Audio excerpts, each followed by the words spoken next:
Good morning विद्यार्थी मित्रों। आज આપણે ધોરણ 5 વિષય હિન્દીનો અભ્યાસ કરીશું।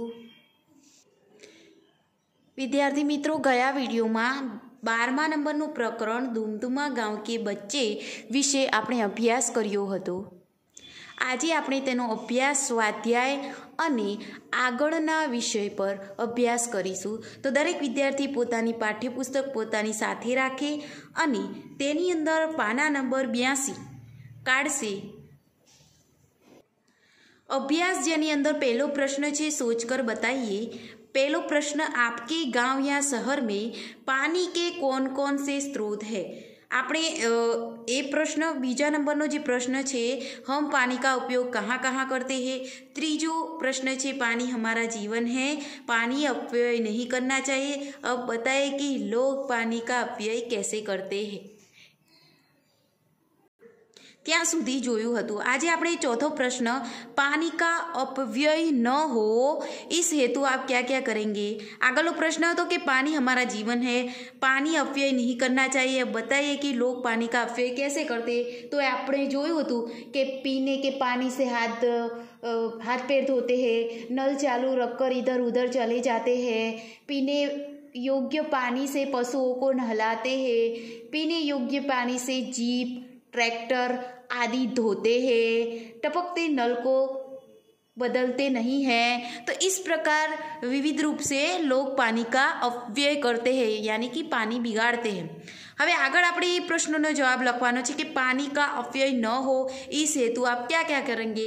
तो आ रीते पाणीनो दुर्व्यय न थाय, पाणीनो बगाड़ न थाय ए माटे तमे शुं शुं करी शको। तो एना जवाबमां लखो, पानी का अपव्यय न हो इस हेतु में जलाशयों पर सूचनाएं लिखूंगा।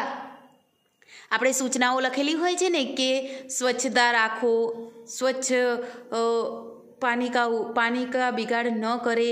तो આવી સૂચનાઓ આપણે વાંચતા હોય છે। તો એ પ્રકારની હું સૂચનાઓ લખીશ। તો જલાશયોं पर सूचनाएं लिखूंगा। बीजा नंबरનું છે, टपकते नल बंद करवाऊंगा। 3 नंबर पर लिखे, पीने योग्य पानी का जरूरत के मुताबिक उपयोग करूंगा। पीने योग्य पानी का जरूरत के मुताबिक उपयोग करूंगा। चौथा नंबर पर लखो, पानी का अपव्यय बंद करने के लिए लोगों को समझाऊंगा। तो इस प्रकार में पानी का अपव्यय न हो, पानी का बिगाड़ न हो, ये सब, तो इसलिए मैं ये सब कर सकूँगा, यानी कि ये सब करूँगा। આગળનો પ્રશ્ન નંબર 2 છે, સૂચનાઓ વાંચો। દરેક વિદ્યાર્થી નોટ પણ બાજુમાં રાખશે એટલે જવાબ પણ લખવાના છે। छात्रों को अपने गांव या शहर के नज़दीक आए हुए नदी, जल परियोजना, चेक डैम या खेत तालाब की मुलाकात करवाए। विद्यार्थी मित्रों, તમારી આજુબાજુ કોઈ સરોવર હોય, કોઈ નદી હોય તો તમે એને જોઈ હોય તો બરાબર છે, અને હોય તો જોવાની છે તમારે, બરાબર। તો તમારે છે ને જોવા જાઓ ત્યારે જો વિદ્યાર્થી મિત્રો દૂરથી જોવાની છે, એની નજીક જવાની કોઈ જરૂર નથી, બરાબર। અને બને ત્યાં સુધી જવાની પણ કોઈ જરૂર નથી। હવે આગળ જોઈએ कि प्रश्न नंबर 3, इकाई में आए शब्द नीचे दिए गए कोष्टक में छिपे हुए उन्हें ढूंढिए और लिखिए। बराबर। तो अहींया आपने कोष्टक आपेलू है, अहींया आपने बीजू एक कोष्टक आपेलू है जेनी अंदर 6 क्रम आपेला है, बराबर। उदाहरण आपने आपेलू है, ढूंढे हुए शब्द यहाँ लिखे। आ कोष्टक मांथी आपणे शब्दों शोधी अने अहींया 12 शब्दों लखवाना छे। तो दरेक विद्यार्थी पेन्सिल लेशे अने मारी साथे साथे आमां शब्दों लखशे। जो पहलो शब्द आपेलो छे लह लहाए, आ शब्दों पाठनी अंदर आपेला छे, तो एवा ज शब्दों आमां हशे। तो पहलो शब्द तो आपने आपेलो छे लह लहाए। बीजो शब्द अहींया आपेलो छे भरना। तो दरेक विद्यार्थी अहींया बॉक्समां लखशे भरना, बराबर। આગળનો શબ્દ છે કડાહી। તો દરેક વિદ્યાર્થી અહીંયા 3જા નંબરનો શબ્દ લખશે કડાહી। આગળનો 4થા નંબરનો શબ્દ જે છે એ છે પ્રાર્થના, જે અહીં આપેલું છે પ્રાર્થના, ઓકે। એ જ પ્રમાણે આગળનો શબ્દ છે નહાના, જે અહીં આપેલું છે નહાના। ન હા ના દેખાય છે દરેકને? તો એ પ્રમાણે તમારે સ્કેલથી એટલે કે ફૂરપટ્ટીથી દોરવાનું છે અહીંયા, અને અહીંયા શબ્દ લખવાનો છે. પછી આગળનો શબ્દ છે બહાર, જે અહીં આપેલો છે બહાર. બહાર તો અહીંયા સ્કેલથી દોરો અને અહીંયા લખો બહાર. ત્યારબાદ આગળનો હું બોલતી જઉં છું એ પ્રમાણે તમારે લખવાનું છે. બહાર પછી છે ખેલના. તો કોષ્ટકમાં બતાવો ક્યાં છે ખેલના? 7 નંબર પર લખો ખેલના. તો કોષ્ટકમાં કોણ બતાવશે ખેલના ક્યાં છે? તો અહીં આપેલું છે.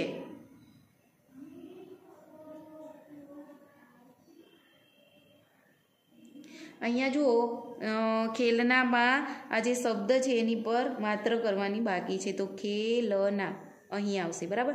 અહીંયા લખો ખેલના અને આ છે ખેલના. ખેલના દેખાય છે, બરાબર. ત્યારબાદ છે છપાછપ. છપાછપ છપાછપ અહીં લખો છપાછપ. છપાછપ છપાછપ. ત્યારબાદ છે બરસાત. બરસાત તો અહીં છે બરસાત. અહીં લખો બરસાત. બરસાત, બરાબર. ત્યારબાદ અહીં છે બાદલ. બાદલ દેખાય છે, બાદલ. તો અહીં આગળનો શબ્દ જે 10મા નંબરનો છે ત્યાં લખો બાદલ, બરાબર. ત્યારબાદ અહીં આપેલો છે તૈરના. તૈરના છે ઊભી લાઈનમાં. તો અહીં લખો 11 નંબરમાં તૈરના. તૈરના. ત્યારબાદ છે દુમદુમા. દુમદુમા તો અહીં છે દુમદુમા. દુમદુમા તો અહીં 12મા નંબર પર લખો દુમદુમા. દરેક વિદ્યાર્થી પોતાના પાઠ્યપુસ્તકનું પાના નંબર 83 કાઢે, જેના પર બ વિભાગમાં પ્રશ્ન 3નો બ दिए गए इन वर्णों का योग्य स्थान पर रखिए और सार्थक शब्द बनाइए.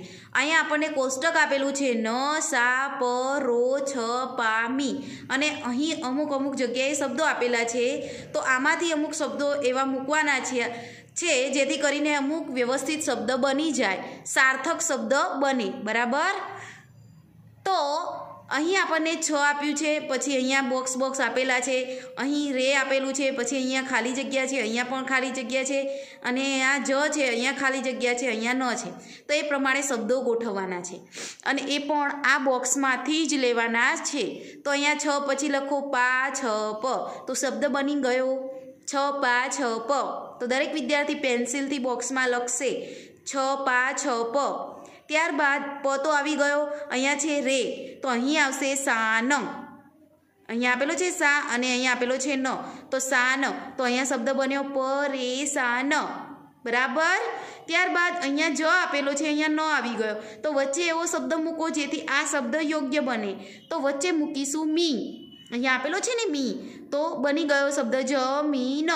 ત્યારબાદ અહીંયા એવો શબ્દ મૂકવાનો છે જે જ સાથે સાર્થક શબ્દ બને. તો અહીંયા મૂકો રો. રોજ બની ગયો. તો આ રીતે આ કોષ્ટક પૂર્ણ કરવાનું રહેશે. ત્યારબાદ પ્રશ્ન નંબર 4, दिए गए चित्र के आधार पर 5 वाक्य लिखे. तो दरेक विद्यार्थी नोटबुक काढे, આપણે ચિત્રના આધારે 5 વાક્યો લખીશું. સૌ પ્રથમ તો મને કોણ કહેશે કે ચિત્રમાં શું દેખાય છે? તો સૌપ્રથમ તો એક ગામનું દ્રશ્ય છે, એની અંદર સૂરજ ઉગેલો દેખાય છે. દેખાય છે, સવારનો સમય છે, બરાબર. પક્ષી ઉડતા દેખાય છે, पेड़ दिखाई दे रहे हैं, मंदिर है, तालाब है, कुछ स्त्रियां कपड़े धो रही हैं, 2 स्त्रियां हैं, वो बच्चे जो है वो खेल रहे हैं. यहाँ पे किसान खेती कर रहा है, बैलों से खेत जोड़ रहा है. यहाँ पे फूल दिखाई दे रहा है, यहाँ पे कई घर दिखाई दे रहे हैं. तो इस प्रकार हमें चित्र में विविध चीज़ें दिखाई दे रही है. अब हम उसका वर्णन करेंगे. तो दरेक विद्यार्थी नोट काढ़शे. काढ़ी हवे एनी अंदर लखो यह गाँव का दृश्य है. यह गाँव का दृश्य है. सुबह का समय है. सुबह का समय है. सूरज निकल रहा है. सूरज निकल रहा है. आकाश में पक्षी उड़ रहे हैं। आकाश में पक्षी उड़ रहे हैं। यह गांव है, गांव का दृश्य है, सुबह का समय है, सूरज निकल रहा है, आकाश में पक्षी उड़ रहे हैं। दूर कुछ पेड़ और घर दिखाई दे रहे हैं। उसके दूर कुछ पेड़ और घर दिखाई दे रहे हैं। एक मंदिर भी दिखाई दे रहा है। एक मंदिर भी दिखाई दे रहा है। दो लड़के मैदान में गेंद खेल रहे हैं। दो लड़के मैदान में गेंद खेल रहे हैं। तालाब के किनारे दो स्त्रियां कपड़े धो रही हैं। तालाब के किनारे पर दो स्त्रियां कपड़े धो रही हैं। एक बालक, ये बालक खेत के पास खड़ा है। एक बालक खेत के पास खड़ा है।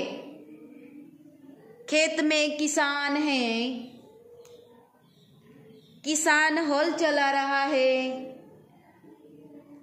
और दो बैल हल खींचते हैं। दो बैल हल खींचते हैं। खेत में किसान है, किसान हल चला रहा है, दो बैल हल खींचते हैं। दो बैल हल खींचते हैं। तो आटला वाक्यो આપણે લખવાના છે। લખાઈ ગયું દરેકને। હવે આગળ જોઈશું આપણે પાઠ્યપુસ્તકનો પાના નંબર 84 કાઢો, જેની પર આપેલો છે પ્રશ્ન નંબર 5। નીચે दिए गए चित्र के आधार पर कहानी कथन कीजिए। વિદ્યાર્થી મિત્રો, અહીં આપણને જે ચિત્રો આપેલા છે એના આધારે આપણે એક વાર્તા લખવાની છે। ચિત્રમાં જુઓ તમને મેંઢક એટલે કે દેડકો, સાપ, જંગલ એવા ચિત્રો દેખાય છે। અહીંયા મેંઢકના ઘણા બધો સમૂહ છે। એમના જે વડા હોય, એમના જે એ આગેવાની લેતો મેઢકનો એટલે કે દેડકાઓનો સમૂહ છે। પછી અહીંયા તમે જુઓ કે સાપને ખેંચી રહ્યા છે। સાપનો એક જે અડ્ડો છે એટલે કે તે જ્યાં રહે છે તે એક એનો દર છે, અહીં પાછો જતો રહે છે।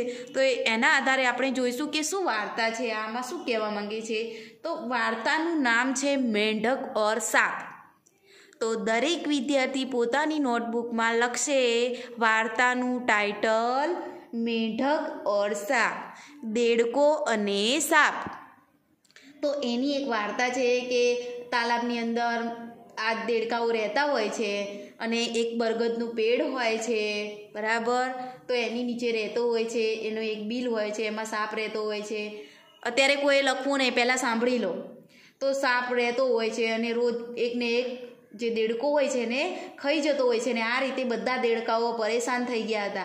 તો એક દિવસ એક મેઢક બિલની સામે ઊભો રહ્યો અને બધા જે દેડકાઓ હતા એની પાછળ છુપાઈ ગયા।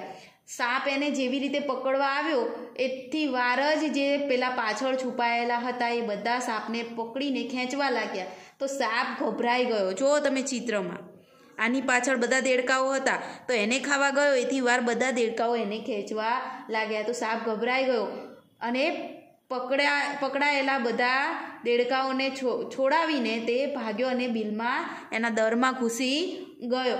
તો મેઢકો આ રીતે ખુશ થયા અને આના પરથી આપણને શીખ મળે છે કે સમૂહમાં, સંગઠનમાં સાથે રહીને કામ કરવાથી ઘણો બધો ફાયદો થાય છે અને એકાગ્રતામાં ઘણી મતલબ કે સંગઠનમાં, સમૂહમાં ખૂબ જ શક્તિ રહેલી છે। આપણે કોઈ એક વ્યક્તિ થઈને બીજા વ્યક્તિનો સામનો ન કરી શકીએ, પરંતુ આપણે ઘણા બધા વ્યક્તિઓનો સમૂહ સાથે રહીને આપણી ભાઈચારાની ભાવનાથી એક સાથે સંગઠન રાખવાથી, આપણામાં ભાઈચારાની ભાવના હોવાથી આપણે સામેલા વ્યક્તિનો સામનો કરી શકીએ છીએ। તો આપણામાં ભાઈચારાની ભાવના અને એકતા હોવી ખૂબ જ જરૂરી છે। તો દરેક વિદ્યાર્થી ટાઇટલ માર્યું, ઉપર લખ્યું મેઢક ઓર સાપ, સરસ।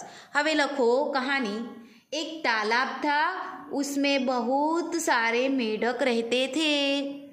एक तालाब था, उसमें बहुत सारे मेढक रहते थे। तालाब के किनारे बरगद का एक पेड़ था। उसकी जड़ में एक बिल था। उसकी जड़ में एक बिल था, उसमें एक सांप रहता था, उसमें एक सांप रहता था।